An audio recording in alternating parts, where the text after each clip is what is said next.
মুখ্যমন্ত্রীর জনসভায় এসে সব শেষ, একাধিক মহিলা শোনাচ্ছেন ছিনতাই, সবার স্তরে হাউমাউ করে কেঁদে ফেললেন মহিলারা। উল্লেখ্য, এদিন নদিয়ার কৃষ্ণনগর গভর্নমেন্ট কলেজের মাঠে মুখ্যমন্ত্রীর জনসভা ছিল। প্রথমে তিনি পত্রশ্রী প্রকল্পের উদ্বোধন করেন, এরপর সরাসরি জনসভার মঞ্চে উপস্থিত হন। সেখানে প্রায় 1 ঘন্টার উপর বক্তব্য রাখেন তিনি। জনসভা শেষে যখন সকলেই বাড়ি ফিরে গেছেন, তখন সভা মঞ্চ প্রায় ফাঁকা। তখন দেখা যায় বেশ কয়েকজন মহিলা হাউমাউ করে কাঁদছে। কাদার কারণ জিজ্ঞেস করতে তারা বলেন তাদের গলায় শোনাচ্ছেন ছিনতাই হয়ে গেছে। একজন নয়, এরপর দেখা যায় পরপর 3 জন মহিলা একই অভিযোগ তোলেন। জানা যায় তারা প্রত্যেকে নদিয়ার থানার পাড়া থানা এলাকা থেকে এই কর্মসূচিতে এসেছিলেন মমতা বন্দ্যোপাধ্যায়ের বক্তব্য শোনার জন্য। আর এই হাট ছিনতাইয়ের ঘটনায় নতুন করে শুরু হয়েছে রাজনৈতিক তরজা।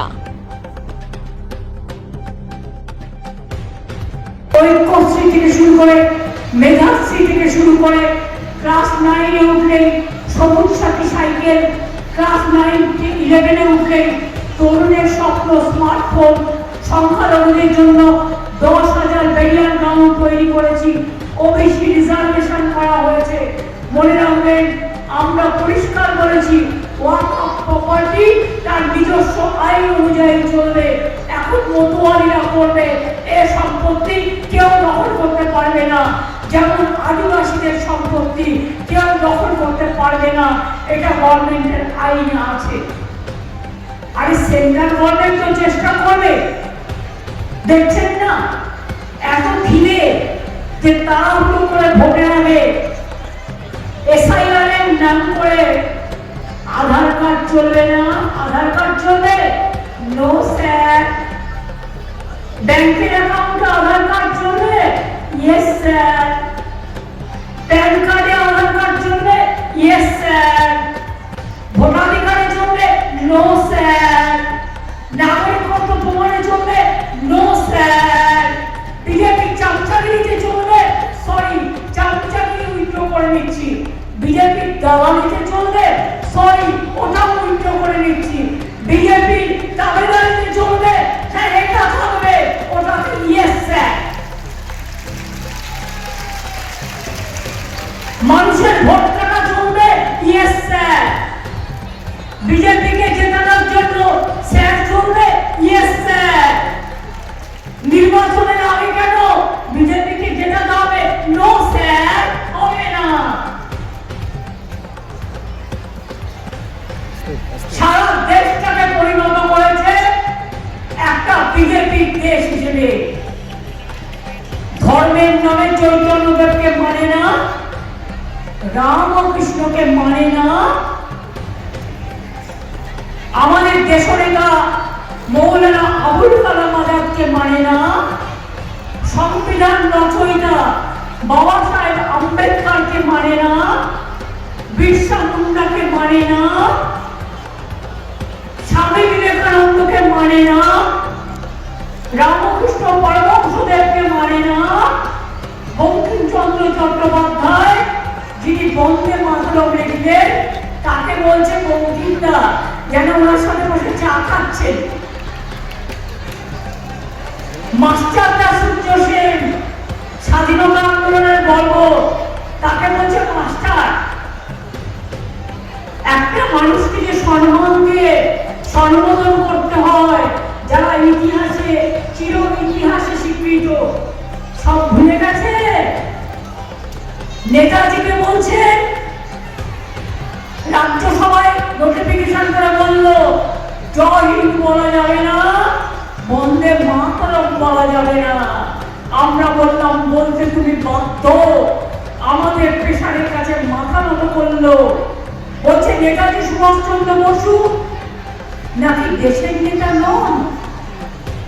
বলছে গান্ধীজি, গান্ধীজিকে তারা মানেন না।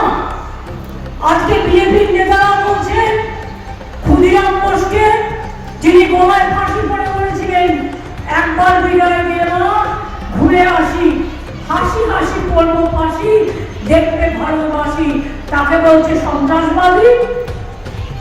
রাজা রামমোহন রায়কে বলছে ব্রিটিশদের দালাল। বিদ্যাসাগর যিনি আমাদের বর্ণ পরিচয় দিয়েছিলেন, বিধবা বিবাহ রোধ করেছিলেন, রাজা রামমোহন রায় যিনি সতীদাহ প্রথা সংস্কার করেছিলেন, মহিলাদের মা বোনদের অত্যাচারিত হওয়ার হাত থেকে মহিলা শিক্ষা বিদ্যাসাগর চালু করেছিলেন, তার মূর্তি ভেঙে দেওয়া হচ্ছে। আর মাতঙ্গিনী হাজরাকে কালকে আবার একজন বলেছেন উনি তো মুসলিম মহিলা। আমি বলি বাংলাটাকে চেনো, বাংলাটাকে জানো, বাংলার মাটি চেনো, শান্তিনিকেতনের রাঙামাটি চেনো, নব। আজ সভাস্থলে যে ঘটনা ঘটেছে এটা অনভিপ্রেত, অত্যন্ত বেদনাদায়ক। আমরা আশা রাখছি যার জিনিস হারিয়েছে প্রশাসনের কাছে এবং প্রশাসনের তৎপরতায় তারা জিনিস অতি দ্রুততার সাথে ফিরে পাবে, এটার আশা রাখছি। এবং এটুকু বলবো সকলকে সচেতন থাকবার জন্য। এত লোকের গ্যাদারিং, তার মধ্যে কেমন কি লোক ঢুকে যায় সেটাও বোঝা যায় না। তাদেরকে আরও সজাগ থাকতে হবে এবং তারা নিজের দায়িত্বে যদি সব কিছু রাখে তাহলে হয়তো এই সব ঘটনাগুলো থেকে বিরত থাকা যাবে এবং এই সব ঘটনা না ঘটাটাই অত্যন্ত বাঞ্ছনীয়। আমরা আশা রাখবো আগেকার দিনে যেন এই ধরনের ঘটনা না ঘটে। কৃষ্ণনগরে মুখ্যমন্ত্রীর সভায় যে সমস্ত মহিলাদের গলার সোনার চেন চুরি হয়ে গেছে, সেই সমস্ত মহিলারা মনে হয় যে তারা তৃণমূল দলটাকে এখনো পর্যন্ত চিনে উঠতে পারেননি।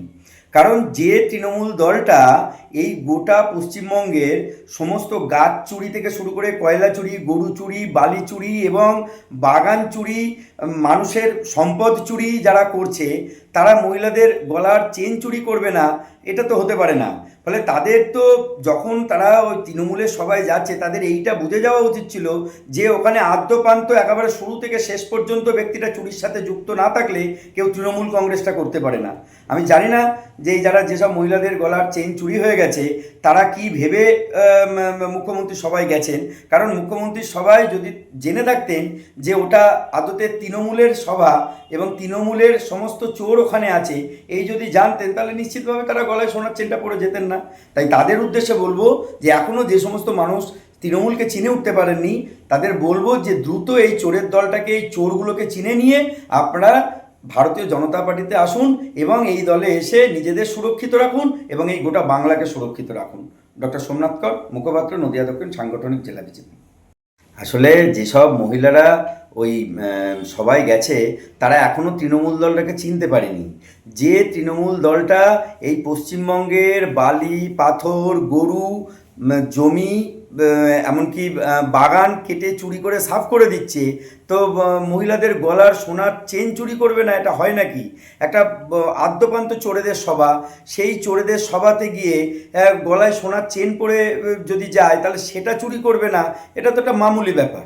ফলে এই চোরেদের সঙ্গে যারা এখনও চোরেদের চিনতে পারেননি তাদেরকে বলা হচ্ছে যে তৃণমূল কংগ্রেস সার্বিকভাবে একটা চোরের দলে প্রমাণিত হয়েছে এবং এই চোরের দল থেকে যত দ্রুত বেরিয়ে এসে আসতে পারবেন এবং ভারতীয় জনতা পার্টিতে যোগদান করবেন, তত তাড়াতাড়ি এই দেশের মঙ্গল, এই রাজ্যের মঙ্গল, এই সমাজের মঙ্গল এবং আপনার নিজেরও মঙ্গল বলে মনে করি। ডক্টর সোমনাথ কর, মুখপাত্র, নদিয়া দক্ষিণ সাংগঠনিক জেলা বিজেপি।